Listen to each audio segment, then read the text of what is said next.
All right, guys, we are gonna dive into chapter 3 of Philippians. Really excited for this one. It's really impacted me, and I hope it impacts you the same way.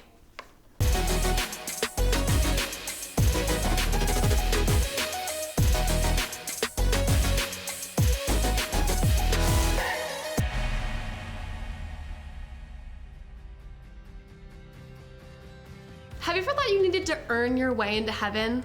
Like, in order for God to love you, in order for you to have a good relationship with Him, you need to go to church, you need to constantly be in the Word and have it all memorized. You need to be the best Christian you could possibly be. And you feel like you ever need to earn God's love?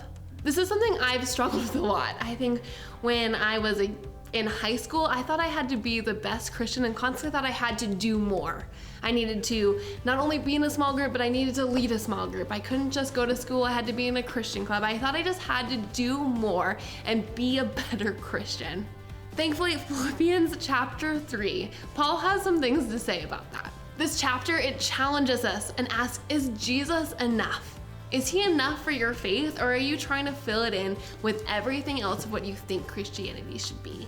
If you open up and look at chapter 3, Philippians, you're gonna see it's divided kind of in 3 parts. 1 as Paul's warning, 2 Paul's testimony, and 3 Paul's goal for the future. In his warning, the very, very first verse in chapter 3, it says this: look out for the dogs, look out for the evildoers, look out for those who mutilate the flesh.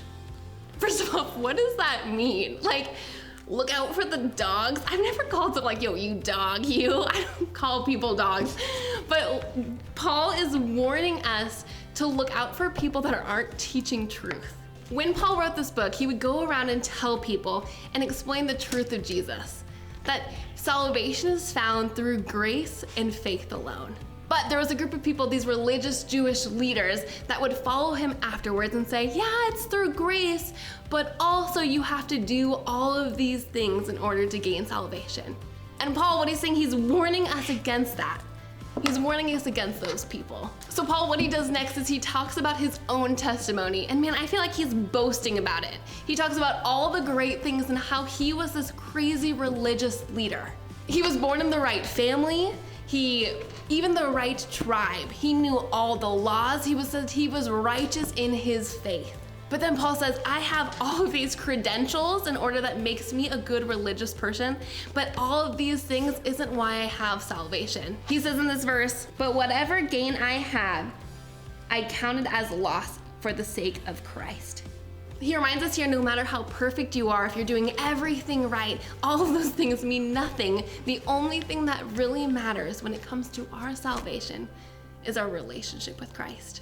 He continues on that he says that relationship, all he wants to do is know Christ better, to know the power of the Holy Spirit, to know who God is, and that's relationship is what we need to hold on to. So it doesn't matter if you are at small group now and you go to small group every week and you have memorized every single word in this book.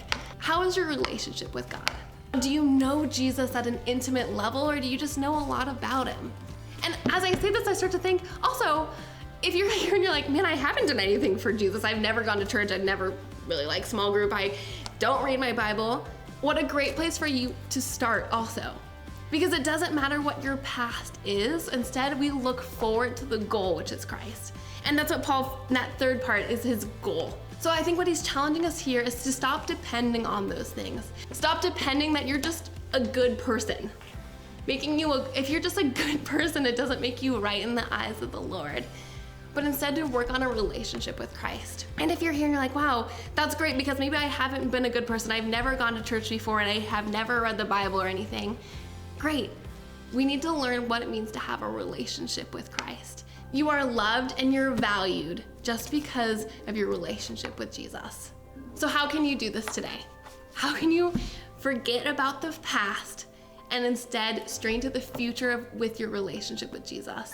What challenges would you? How can you be honest with yourself that says, I've been depending on all of these things, but what do I actually need to depend on? And then finally ask yourself, is that relationship enough? Do you count everything else as lost, as nothing, as garbage? And what really matters to you is your relationship with Him. I know that this is something I'm constantly working on, and I don't know, maybe you are too. But Philippians chapter 3 has a lot to say about it, and I'm just so thankful for this word.